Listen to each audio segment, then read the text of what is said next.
My sister and I accumulated over $400 million in a real estate portfolio, yet we own absolutely nothing. And before you think I'm crazy, this is exactly how the ultra wealthy stay rich while the 99% stay broke. You see, there's a financial war happening right now, and most people don't even know they're losing. Every single day, the banking system is legally stealing your wealth, transferring from your pocket to the pockets of people who understand the real rules of money. What do I mean by this? What if I told you that everything you've been taught about building wealth is not just wrong, but it's designed to keep you broke? What if the very strategies that financial advisors recommend are actually the biggest wealth destroyers in history? I'm Palmy Kitti, and along with my sister Nancy, we've built a $400 million multifamily real estate empire in just 6 years. We've helped thousands of investors generate over $93 million in tax savings. But here's what's going to blow your mind. We don't actually own any of it. And that's precisely why we're rich. See, most people think wealth is about accumulation. Get a good job, save money, buy a house, invest in your 401k, and hope for the best. But that's the middle class trap that keeps 99% of people financially imprisoned their entire lives. The wealthy play by completely different rules. Rules that aren't taught in schools, aren't discussed by financial advisors, and definitely aren't promoted by the banking system. Because if everyone knew these rules, the entire financial system would collapse overnight. Today, I'm gonna pull back the curtain and reveal the 3 secrets that separate the wealthy from everyone else. But before we dive in, let me show you exactly how the banking system is using your money to make themselves rich while keeping you poor. Here's what 99% of people don't understand about banks, and this is going to make you angry. You think you're being smart by saving money, right? You deposit your paycheck, maybe put it into a savings account earning 1% interest, and you feel secure. But here's the truth that'll make your blood boil. The moment you deposit $1,000 into your savings account, the bank doesn't just let it sit there collecting dust. They immediately lend out $800 of your money to investors just like me at 6, 7, or even 8% interest. This is called fractional reserve banking, and it's the biggest scam in the financial history. So while they're paying you pathetic 1% on your money, if you're lucky, they're making 7% on the same money by lending it to people who actually understand how wealth works. Let me break this down with some real numbers. So if you have $100,000 in a savings account earning 1%, you make $1,000 per year. Are you following me so far? But that same $100,000 when lent out by the bank at 7% earns the bank $7,000 per year. The bank keeps $6,000 of profit from your money while giving you crumbs. And this doesn't even include the $120 billion that they rake in from those 29.99% credit card that you're probably paying interest on. I hope the irony doesn't escape you here. You deposit your money at 1%, then you use your credit card and carry a monthly balance, which comes from a pool of money that includes your own deposits, and the bank turns around and charges you 29.99% on your own money. You're literally paying them to lend you back your own cash at 30 times the rate they're paying you for it. But it gets worse. Because of inflation, that 1% you're earning isn't even keeping up with the declining value of money. So you're not just earning nothing, you're actually losing purchasing power every single year. You're literally paying the bank to make you poor. Because here's the truth. In an inflationary environment, which we've had for at least the past 50 years, and will continue to have, savers are losers and borrowers are winners. Let me give you an actual number that will shock you. Since 1971, when Nixon took us off the gold standard, the US dollar has lost over 85% of its purchasing power. What cost $1 back in 1971 now costs over $7. That means if you have $100,000 in cash in 1997 and you just held it there, it would buy you only $14,000 today. Literally, you lost 86% of your wealth by being responsible savers. But get this, if you borrow $100,000 in 1971 to buy real estate, you'll be paying back the loan with dollars that are worth 85% less than the time you borrowed it. You essentially got an 85% discount on your debt just by waiting 50 years. The average annual inflation rate since 1971 has been around 4% per year. But your savings account pays you 1% if you're lucky. That means every single year you're losing about 3% of your purchasing power. Over a decade, that's a 30% wealth destruction just for being a saver. And here's the irony. When I walk into the same bank, I'm not there to deposit money. I'm there to borrow your deposits to buy income-producing assets. The bank becomes my partner, using your money to help me build my wealth while giving you pennies. JP Morgan Chase, Bank of America, Wells Fargo, they're not in the business of storing your money. They're in the business of moving your money from your pocket to my pocket. And when you think it can't get any worse, here's what really should make you furious. The government backs these deposits through FDIC insurance, which means if the bank fails, taxpayers, including you, bails them out. So you're not just funding their profits through your deposits, you're also guaranteeing their losses through your taxes. And if you have a deposit over the FDIC limit, which is $250K per account, well, you're just playing Russian roulette with your life savings. Do you remember the collapse of Silicon Bank a few years ago? Well, did you know that most depositors at that bank had deposits exceeding the FDIC limit? And there was a huge panic about whether the FDIC would actually cover their losses. My friend Kevin actually had over $700,000 deposited in a business account there, and he confessed to me that it was terrifying. He didn't know what would happen to his money should the FDIC or the feds not step in. At the end of the day, they chose to cover it. I mean, how generous of them, right? But if it was a systemic collapse, no one could afford to cover that. This is like a triple or quadruple whammy that the bank customers must face and endure. You fund their profits, guarantee their losses, get paid nothing for the privilege, and risk losing everything above the insurance limit. What a deal, right? The entire system is designed to transfer wealth from savers to borrowers, from employees to investors, from the 99% to the 1%. And the beautiful part of this, it's all completely legal. Now, some of you might be thinking, but Palmy, I need somewhere safe to keep my money. And you're right. But there's a difference between keeping some money liquid for emergencies and building wealth. The wealthy use banks as a tool, not as a wealth building system. When I needed capital to buy a $77 million apartment complex, I don't save up $77 million.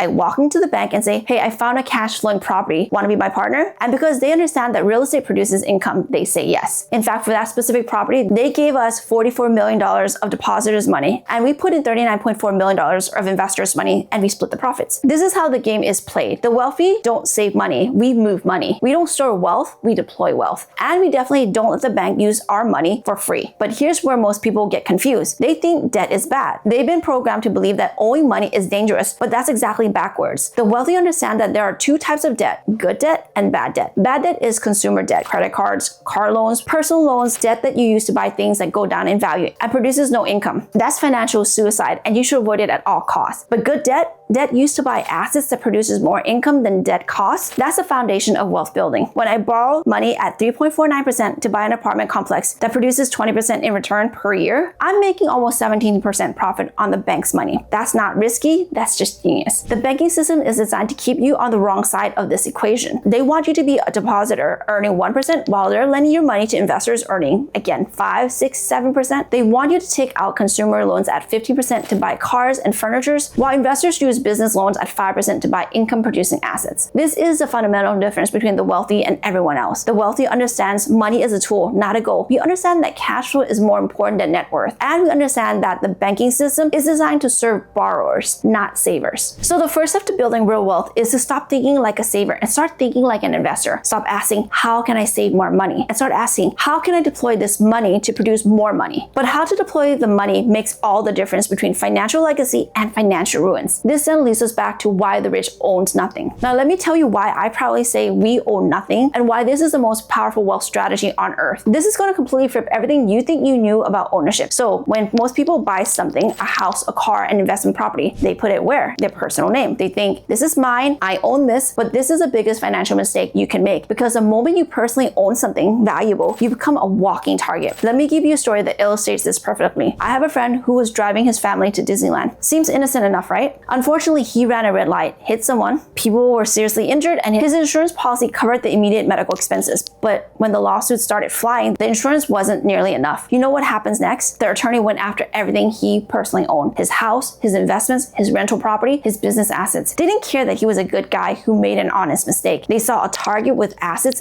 and they took everything. He lost his home, his retirement savings, his children's college funds, everything he worked 30 years to build gone with one lawsuit. All because he made the fatal mistake of actually owning assets. But here's how the wealthy thinks differently. We don't own anything personally. Every single asset, every apartment building, every investment, every valuable item is owned by an entity, an LLC, a corporation, a trust, a partnership. So when someone tries to sue us personally, what do they find? Nothing. We own nothing, but we control hundreds of millions of dollars in assets through entities that we own shares in. It's like having an invisible shield around your wealth. The asset exists, they produce income, they appreciate in value, but they're legally separated from us as individuals. If someone sues us personally, they can't touch the asset because we don't own them, the entities do. Now, this isn't just about lawsuits. This is about creating multiple layers of protection against every possible threats to your wealth: creditors, ex-spouses, business partners, government seizures, tax liens. When you own nothing personally, you're essentially judgment-proof as humanly as possible. Let me show you how this works in practice. Let's say I want to buy a $20 million apartment building. I don't buy it my name. Instead, I create an LLC specifically for that property. The LLC owns the building, it takes on the mortgage, receives the rental income, and pays all the expenses. But I don't stop there. I also create another LLC that manages the property, another entity that holds the land, maybe a trust that owns shares in the main LLC. Each layer adds protections and create legal separation between us and the assets. If the tenant slips and fall at a property, they can sue the LLC that owns the building. But even if they win the massive judgment, all they can get is what's inside the LLC, the building itself, and maybe some cash reserves. They can't touch our other properties, our personal residence, our other investments, investments or any other assets because those are owned by different entities. This is called compartmentalized risk, and this is how the wealthy protect themselves from catastrophic losses. Instead of having all your eggs in one basket, your personal name, you spread the risk across multiple legal entities. But here's where it gets even more powerful. This isn't just about protection, it's about taxes too. When you own assets personally, you pay personal tax rates, which can be as high as 37% federally, plus state taxes, plus self-employment taxes. You could be paying over 50% of your income in taxes. But when entities own those assets, you unlock a whole world of tax strategies that can legally reduce your taxable bill to zero. Corporations get different tax treatments than individuals. LLCs can elect different tax classifications. Trusts can defer taxes for generations. The wealthy don't just avoid taxes. We use a tax code as a wealth building tool. Every deduction, every credit, every tax advantage was put there intentionally by Congress to incentivize certain behaviors. And those behaviors are exactly what the wealthy do naturally. Now, some people hear this and think, that sounds complicated and expensive. And yes, it requires some setup and ongoing maintenance. But let me put it in perspective. The cost of setting up proper entity structures might be $10,000 to $50,000, depending on the complexity. But the cost of not having them could be everything you own. My friend who lost everything in the car accident, he could have protected all his assets for less than $20,000 in legal fee. Instead, he lost millions because he didn't understand this principle. This is why every wealthy person you know owns nothing personally. And it's not about being sneaky or hiding assets. It's about being smart and protecting what you've built. The government actually encourages this through tax codes and legal systems. They want you to invest, to take risks, to build businesses, but they also provide tools to protect yourself when you do. But let me address the elephant in the room. Some people may think this is unethical or that you're trying to avoid responsibility. That's completely wrong. You're still personally responsible for your actions. If you commit a crime or act negligently, you can still be held accountable. What you're protecting is your assets from frivolous lawsuits and creditors who want to take what you've built. Think about it this way. Every major corporation in America is structured this way. Apple doesn't own its assets personally. Apple Inc. owns them. If someone sues Apple, they can't go after Apple's assets, not Tim Cook's personal wealth. This is a standard business practice and is available to anyone who understands how to use it. The key is to set up these structures before you need them. You can't wait until you're already being sued to try to protect your assets. That's called fraudulent convenience and it's illegal. But if you set up proper structures from the beginning as you're building your wealth, you're creating a fortress around your financial future. And this is something most people don't realize. This strategy actually makes you more likely to take risks necessary to build real wealth. When you know your personal assets are protected, you're more willing to start businesses, more willing to make investments, to pursue opportunities that could make you rich. Fear of losing everything keeps people playing it safe, which guarantees they'll never build significant wealth. The wealthy understand that you can't build real wealth without taking real risk, but they also understand that you can take intelligent risk by protecting your downside. That's the difference between gambling and investing. Investors protect their downside while maximizing their upside. Once you set up yourself with the proper legal structure to protect yourself against the litigious nature of our society, that's the defensive play.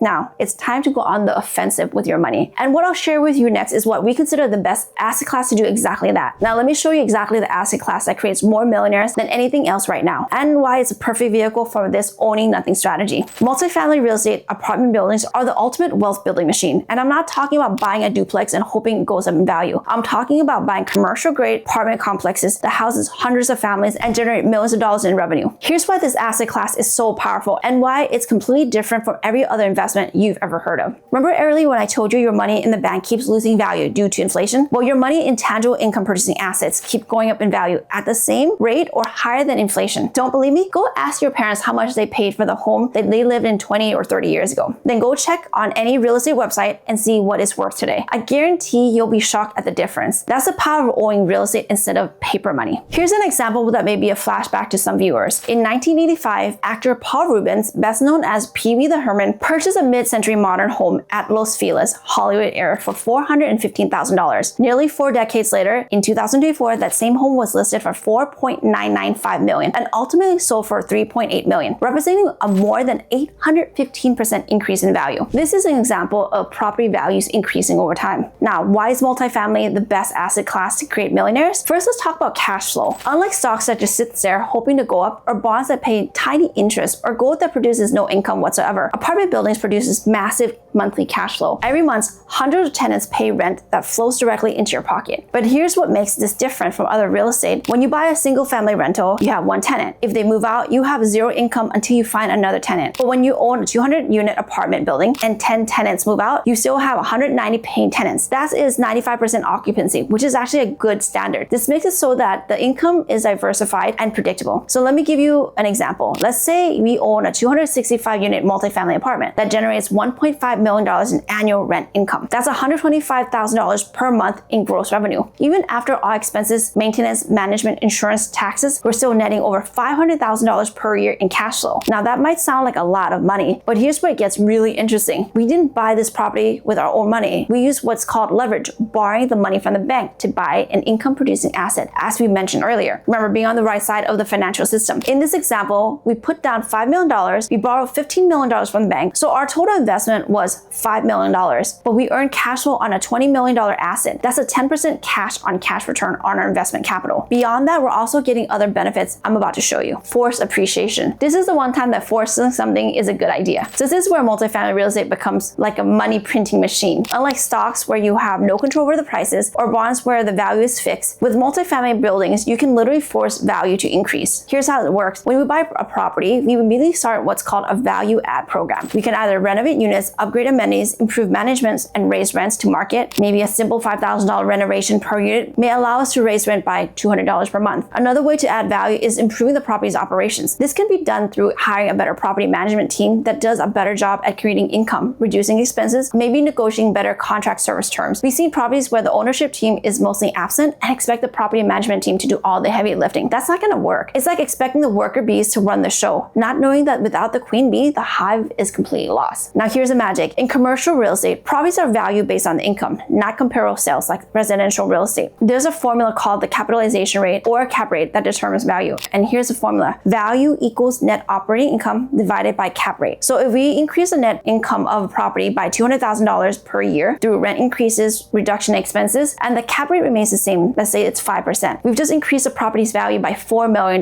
We spent $1 million in renovations and created $4 million in value. That's a 300% return on investment. Third, and this is where it gets beautiful, tenants pay down your mortgage for you. Every month, part of the rent payment goes towards paying off debt on the property. You're building equity without ever spending a dime of your own money. This means if anything goes wrong with the property, your personal assets are protected, but more importantly, you're unlocking massive tax advantages that most people never ever knew existed. And this brings me to the most powerful part of this entire strategy, legally paying zero taxes on millions of dollars in income. This is where the government actually becomes your partner in building wealth, whether they realize it or not. In the past 6 years, our investments have saved our investors $93 million in taxes, not reduced, eliminated. And it's all completely legal because of how we structure these deals and take advantages of tax laws that Congress specifically created to encourage real estate investments. Let me break it down exactly how this works, because this is a secret that separates the wealthy from everyone else when it comes to taxes. First, let's talk about depreciation, the most powerful tax strategy in existence. When you own multifamily estate through the right entity, the IRS allows you to depreciate the property. This means you can show a paper loss on taxes even while the property is cash flowing and appreciating in value. Think about how insane this is. You buy a $10 million apartment building. Every year it generates $500,000 in cash flow that goes into your pocket. Every year it appreciates in value by $300,000. But on your tax return, it shows a $400,000 loss because of bonus depreciation. So you're making $800,000 in real wealth, but the IRS says you've lost $400,000. Only in America, right? But it gets even better. That $400,000 of paper losses doesn't just disappear. It can be used to offset other income. If you have a W-2 job making $200,000 and the depreciation loss can potentially eliminate your entire tax bill on your salary. If you have a status as a full-time real estate professional, you're literally getting paid by your employer and paying zero taxes because of your real estate investments. Now, let me explain to you why the government allows this to happen. They want people to provide housing. They want private investors to take the risk of buying and improving and maintaining rental properties so the government doesn't have to. So they created these massive tax incentives to encourage real estate investments. But most people don't know about these incentives, and even few people know how to use them properly. That's why 99% of people pay full taxes while the wealthy pay nothing. Let me give you a real example from our portfolio. We bought a 192-unit property for $16.5 million. We did what's called a cost segregation study. This is where you hire engineers to identify components of the building that can be depreciated faster than 27.5 years. Things like carpets, appliances, landscaping, parking lots. These can be depreciated over 5, 7, or 15 years instead of 27.5. For that property, through cost segregation, we were able to accelerate about $19.435 million in depreciation in the first year. Yes, you heard that right. Almost the depreciation of the entire building, all in the first year. And this is enough to offset millions of dollars. But wait, there's more. 2024, Trump just signed the big beautiful bill, which brought back 100% bonus depreciation. This allows us to depreciate certain property improvements immediately in the first year instead of spreading it over multiple years. So if we spent $2 million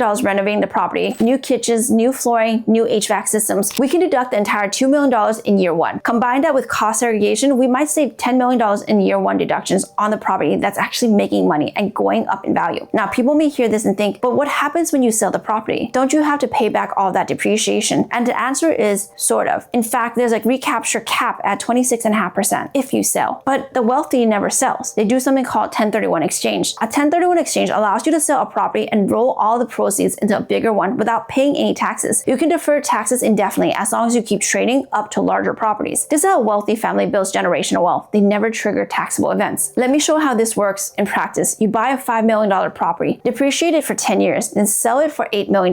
Normally, you've paid taxes on the $3 million capital gain, plus recapture taxes on the depreciation you took. But with 1031 exchange, you can roll the entire $8 million into a $15 million property with $7 million in new debt. Now you have a bigger property generating more cash flow and more depreciation. You repeat this process every 5 to 10 years, consistently trading up to larger properties, deferring taxes forever. When you pass away, your heirs get what's called a step-up basis, which means they inherit the property at the current market value, and all those deferred taxes disappear forever. This is how wealthy families pay zero taxes for generations while building massive real estate empires. But the tax benefits don't stop at depreciation. When you structure deals properly through entities and unlock even more strategies, you can deduct business expenses, travel costs, professional fees, and even some personal expenses if they're related to your real estate business. You can take advantage of something called the real estate professional status. If you or your spouse qualifies as a real estate professional under the IRS rules, you can use real estate losses to offset any type of income, W-2 wages, business income, investment income, everything. Most high-income earners are trapped in what I call the tax prison. They make good money, but they pay 35 to 50% in taxes because they only have W-2 income with no deductions. But real estate investors live in a complete tax universe where the more money you make, the less taxes you pay. And this isn't some loophole that might be closed. These are intentional policies created by Congress to encourage real estate investments. The wealthy understands that taxes are the biggest expense in most people's lives. The average American pays more in taxes than they do for housing, food, and transportation combined. But through proper real estate investing and entity structures, you can literally reduce that tax bill to zero while building massive wealth. This is why I say multifamily real estate isn't just an investment. It's a tax elimination strategy disguised as an investment. You're not just building wealth, you're keeping money by legally avoiding the biggest wealth destroyer of all, taxes. And the beautiful part is the more successful you become, the more tax benefits you'll get. It's a complete opposite of the W-2 world, where the more you make, the higher percentage you pay in taxes. In real estate, success breeds more success and wealth breeds more wealth. So let me ask you this, are you going to keep playing the game the way the banks want you to play it? Deposit your money so that they can lend it to people like me at 7% of what they pay you. Or are you ready to flip the script and start thinking like the wealthy? Remember the 3 secrets: banks are using your deposits to make themselves rich while paying you nothing. The wealthy owns nothing personally, but control everything through entities. And multifamily real estate is the ultimate vehicle for building wealth while legally eliminating taxes. The choice is yours. You can continue being the bank's customer, or you can start being their partner. You can keep owning assets that makes you a target, or you control assets while owning nothing. We got rich by understanding these systems and using them to our advantage, and now you know exactly how to do that. If you're ready to learn exactly how to implement these strategies and start building real wealth through multifamily real estate, go watch this video where I break down the steps of buying a $10 million apartment without using your own money. I'll see you there.